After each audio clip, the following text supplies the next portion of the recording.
Fate has brought me here. The tube is my destiny.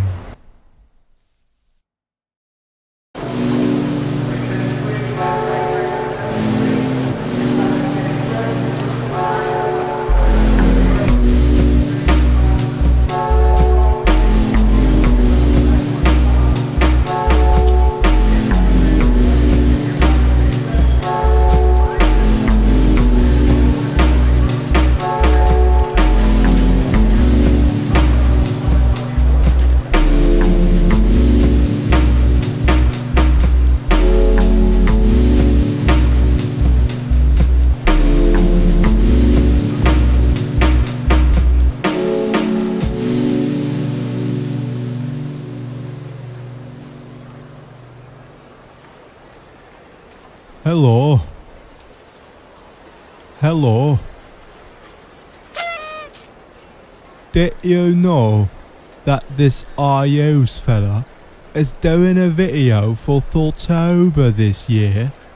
And that, quite coincidentally, considering where we are, it is actually a video regarding the underground. Well, guess what? We're in the intro for that very video right now.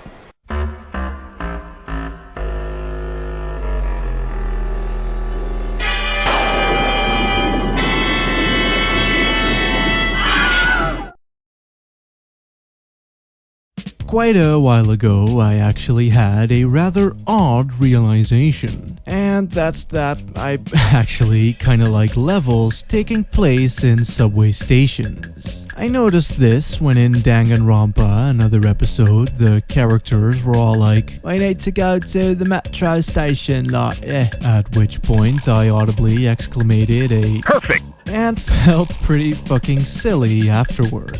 So, I thought that it would be fun to explore the how and the why and the stuff and maybe also the things. Yes.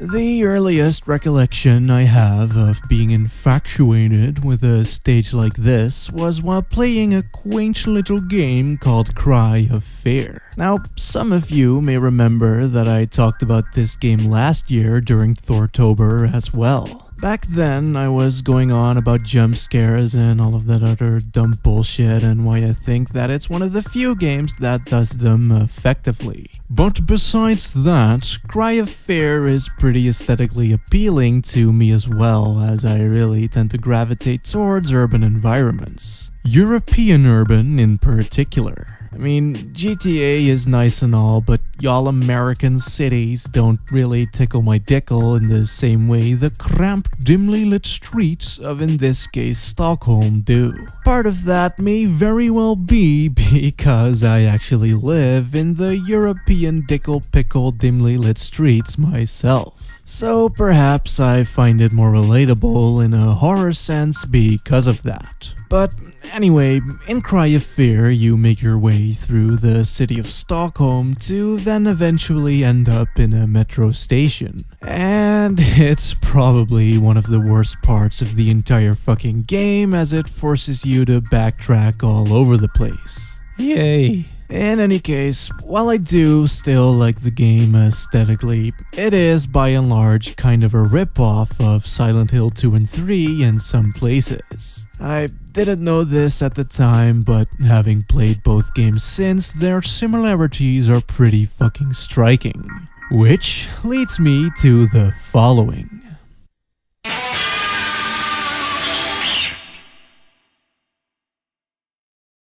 The subway section in Silent Hill 3 is probably why I like this setting more than I should. And the reason being is that, despite it just appealing to me visually, is what it represents for the game and its world. You see, this is still pretty early on in the game, and it pretty much stands as the point where the game tells you that reality as it is has completely broken down. Usually, in a Silent Hill game, all of the spooky, scary stuff is isolated, and it only takes place in Silent Hill itself. So should you somehow manage to escape, you'll be fine. But in Silent Hill 3, this isn't the case, as instead of you going to Silent Hill is coming to you. In any case though, the first half of the game consists out of our protagonist Heather making her way home from the shopping mall. Only while she's there, it starts to become very clear that shit has indeed gone down. Though as far as the player is concerned, it isn't really all that clear as to how and why. And with the way that everything's presented, it just kinda comes across as the mall being temporarily haunted and that then being the end of it. As shown by Heather making her way out of the mall and everything being back to normal once again.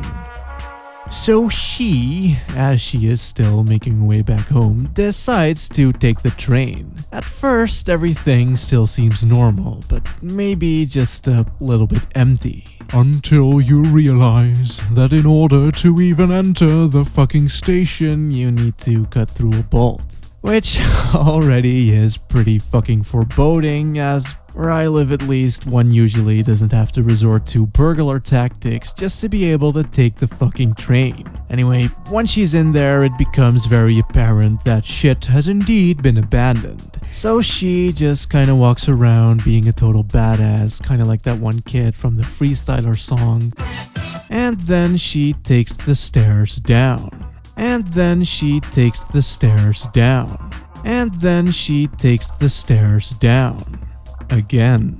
Now, I'm not usually one for fan speculation, but this seems like a descent into hell and/or madness if I have ever seen one. And as you reach the unrealistically low bottom floor, the tiles have turned to grates and these monster dogs are just kinda hanging around, quite literally wanting a piece of your ass. And as I've said before, it is as if reality has shat itself and Silent Hill has come for you instead of you going to it. To me, this is infinitely scarier, for the reasons I shall explain right now. You know how in some horror movies, the main character gets chased by this bad guy slasher guy person for some fucking reason? Well, in such a situation, the objective is pretty fucking simple. Run the fuck away. As in most cases, the threat is bound to the area the movie takes place in. And should a successful escape be made, then the threat will have gone and fucked itself despite if it's actually dead or whatever. To me, this shit isn't scary at all, as if I were to place myself in the shoes of the main characters, I would have just left the first chance I got, so the fear that they would feel won't be transplanted onto me because I'm not a dumb horny teenager.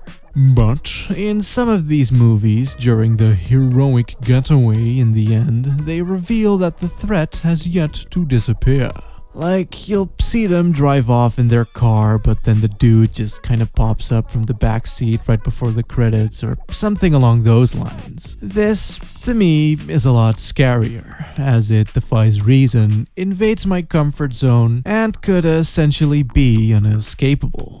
There isn't even any safety to look forward to anymore.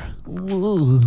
Now, when it comes to Silent Hill, it mostly suffers from the same problem. Even with some type of barriers keeping you from leaving, I can still take solace in the fact that should I ever make it out somehow, shit will be fine. Silent Hill 3 done do none of that. And the subway section emphasizes that perfectly.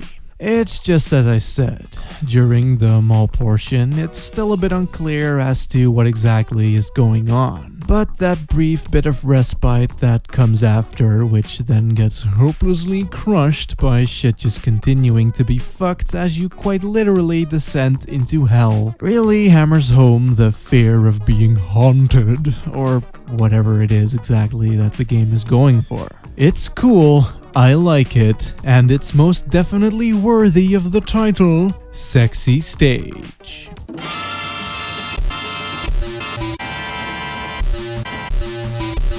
So, Yeah, this video was kind of a mess, but I enjoyed making it either way. And I hoped you enjoyed watching it as well. Generic YouTuber end card. Yeah.